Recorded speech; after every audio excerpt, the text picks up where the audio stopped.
Nyali besar Nikita Mirzani, rumah dikepung polisi sejak dini hari, malah tawarkan makanan.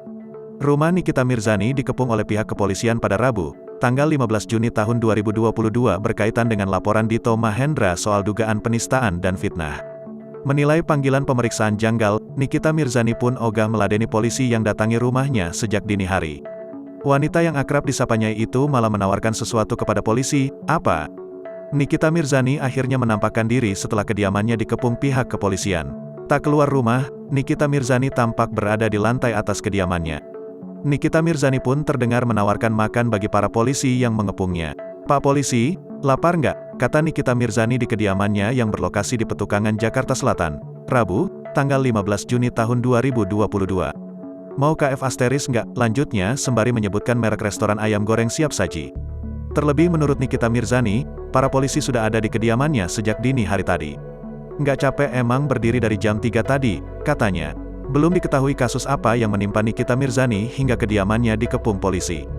Kuasa hukum Nikita Mirzani, Fahmi Bahmid pun belum mau memberikan keterangan tentang kasus yang menimpa kliennya. Nikita Mirzani klaim tindakan polisi tak wajar. Peristiwa tak mengenakan baru saja dialami oleh aktris Nikita Mirzani. Rumahnya mendadak dikepung oleh polisi pada dini hari, Rabu, tanggal 15 Juni tahun 2022, pukul 3 waktu Indonesia Barat.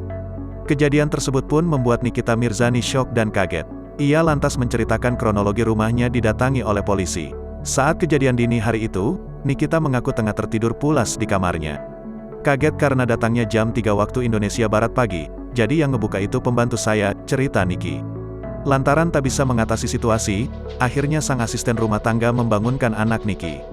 Namun, Niki menyebut sempat ada aksi dorong oleh pihak kepolisian terhadap ART-nya. "Akhirnya karena Lintang nggak bisa handle, akhirnya bangunin saya. Saya pikir ketinggalan pesawat karena hari ini harusnya ke Semarang. Itu udah kayak kebakaran jenggot. Ternyata di bawah ada banyak polisi," jelas Niki. Melihat polisi di depan rumahnya, Niki pun mau tak mau harus keluar. "Akhirnya mau nggak mau harus turun kan. Pas udah buka pintu, itu udah kamera handphone pada ngerekam," terangnya. Niki menilai surat panggilan yang ditujukan untuknya belakangan ini tidaklah wajar. Hal itu lantaran dalam kurun 1 bulan, ia sudah mendapatkan panggilan kepolisian sebanyak 12 kali. Setelah ditelisik, ternyata laporan itu dilayangkan oleh Dito Mahendra terkait dugaan penistaan dan fitnah. Surat panggilan ini pun menurut Niki nggak wajar. Karena dalam 1 bulan, panggilan polisi itu datang 12 kali.